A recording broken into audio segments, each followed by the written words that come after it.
enough to fill me up. I need more than just words to say. I need everything this life can give me. Hey, hey, yeah. 'Cause sometimes it's not enough.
Hi, this is Ken Kaplan from the New England Motorcycle Museum. Today I'm proud to be presenting this 1994 Honda CB1000R. My lovely assistant Bree is putting a little finishing touch on it for me. And this bike is affectionately known, Honda engineers call this bike the big one. Kind of a nickname for it that represents what this thing is. It was the biggest, baddest, fastest muscle bike on the street in 1994. And this bike is in absolutely impeccable museum quality condition. This is a one-owner bike.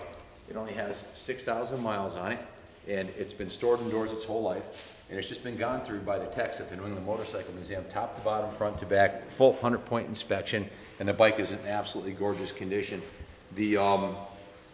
Starting with the fuel system, the tank was taken off and drained and cleaned out. All 4 carburetors were taken off and completely dismantled and separated and cleaned in our ultrasonic carb cleaning tank. The carbs were then reassembled and synchronized and tuned to perfection. So the bike, I just got off riding this bike. This thing is awesome. I had like ear-to-ear smile riding this. There's no vibration. It's fast. It's comfortable. It has the seating position. I'm 6'2", and when you sit on this bike, the seating position, everything, if you close your eyes and put your hands down, they fall right where it's supposed to be. And this bike is 100% stock. We just sold one of these with double the miles, and it had some aftermarket shocks and kind of a ghetto exhaust system on it. We auctioned it off at about $5,500. This one's absolutely pristine. The asking price of $7,500 is, in my opinion, a gift. You're not going to find one that's bone stock with low miles that just had $2,000 worth of services performed to it like this one. It's got a brand new Yuasa battery in it. It's absolutely immaculate top to bottom. And thank you, Bree. You did a wonderful job. We'll have round of applause for my assistant, Bree. So in any event, the bike is mechanically certified to be 100% perfect. We went through, did a compression test on it. The cylinder compression was perfect. I'll actually pull the work order out so I don't speak out of school here, but all the fluids have been changed in it. The first thing, like I said, we did is the compression test. 175 PSI per cylinder across the board. We checked the spark. It's perfect. One of the notes that the tech who worked on this is a AMA Championship Concourse #1 winning motorcycle restoration. He's had multiple national championships for bikes that he's restored, mostly Hondas too, interestingly. He worked for a Honda dealer for 11 years. He's in his late 50s and he's meticulous at restoring Hondas. He said that the spark plugs look brand new, indicating the bike has never been abused and has always had fresh oil in it. And it has 175 PSI compression across the board. Remember, this is an original owner bike, only been owned by one person. He went through the entire fuel system, drained the float balls, removed and replaced the carburetors, went through the whole hydrosonic tank cleaning. The throttle pipe was actually removed and pressure lubed the throttle cable and adjusted the free plate on the throttle. Inspected the air cleaner and air boxes, said the air cleaner looked brand new on it. The engine oil was changed, has a brand new Yuasa battery in it, and The starter button was disassembled and cleaned. The kill switch was disassembled and cleaned. All the contacts on the electrical and the right side switch housing here were clean. The engine was warmed up, carb synchronized, adjusted the fuel mixture screws and the idle speed, and it's tuned to perfection. Every nut and bolt on the bike, Mark went over, torqued everything to factory spec. The tires, I'm not sure if these are the original tires, but they look like they have about 85% of the tread left on them. They may in fact be the original tires. They're Sport Radial D202 Dunlops. These are definitely the original shocks, and these are in beautiful shape. The last one we had different chains and sprockets, different tires, different shocks, different exhaust. That one about $5,500. So this bike here, triple disc brakes, long travel suspension, everything's been gone through on it. It needs nothing, and it's in beautiful shape. The original paint is beautiful. Here's the title. Let me show you the paperwork on this. I have the original manufacturer's title from Bristol, Connecticut, registered in 1995, one owner bike. I've got the original 1994 owner's manual in beautiful shape, and got the registration, and I also have some tests that were performed on this bike that I'm going to read to you.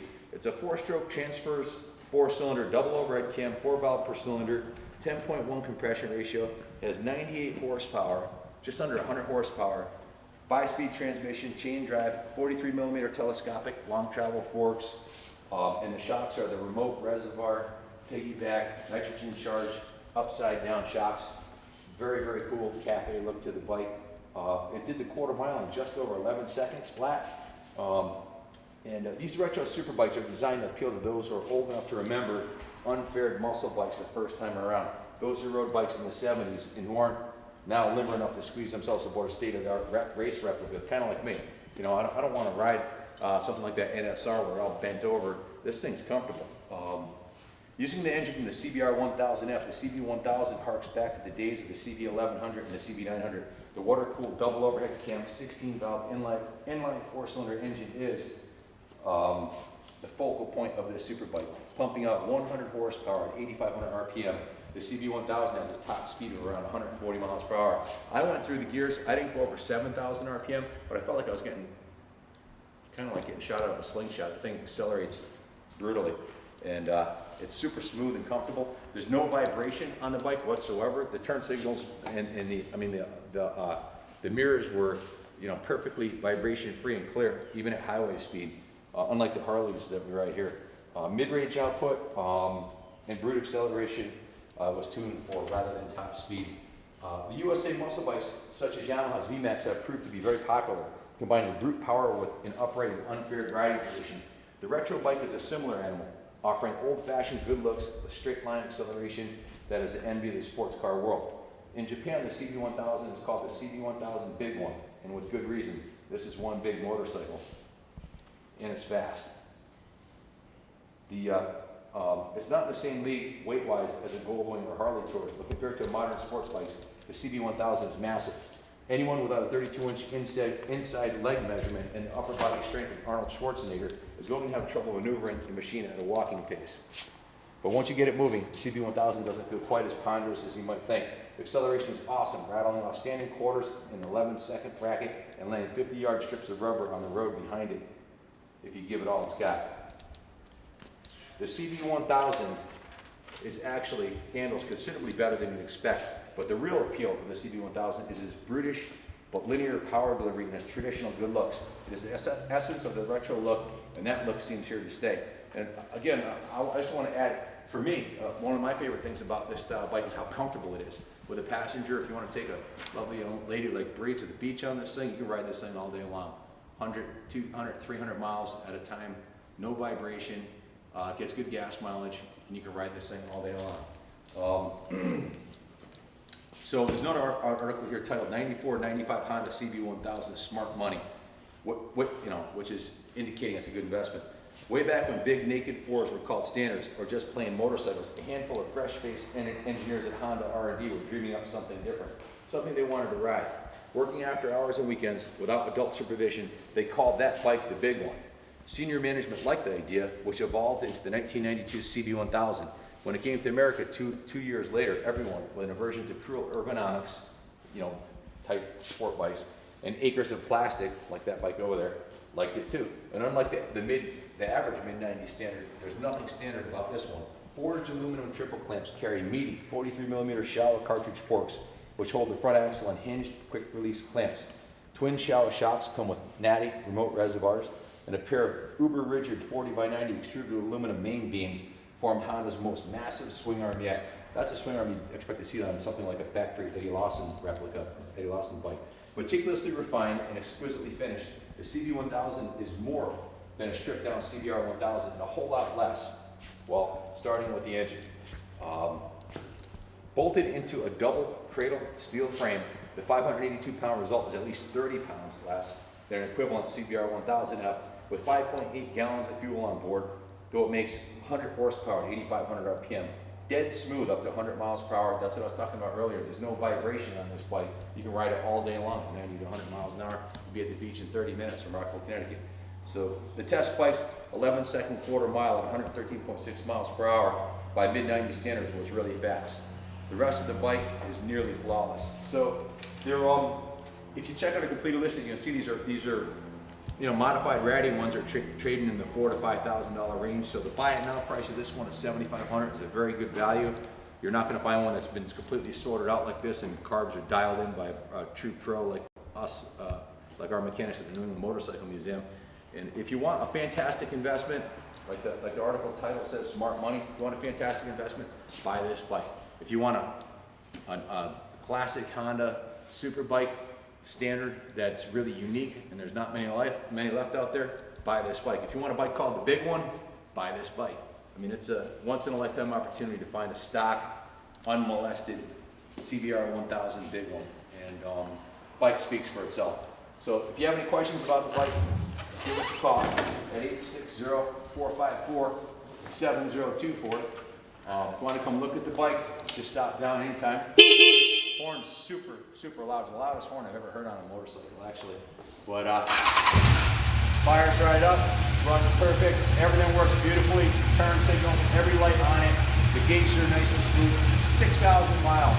Don't miss out on this bike. Don't be cheap. You think you're going to get one for $4,000 or $5,000 that's as nice as this. Buy this bike. You're not going to find a nicer one. So good luck bidding on it. I'm going to roll this baby back into the museum for everybody to oogle until it's gone. So good luck bidding. God bless America.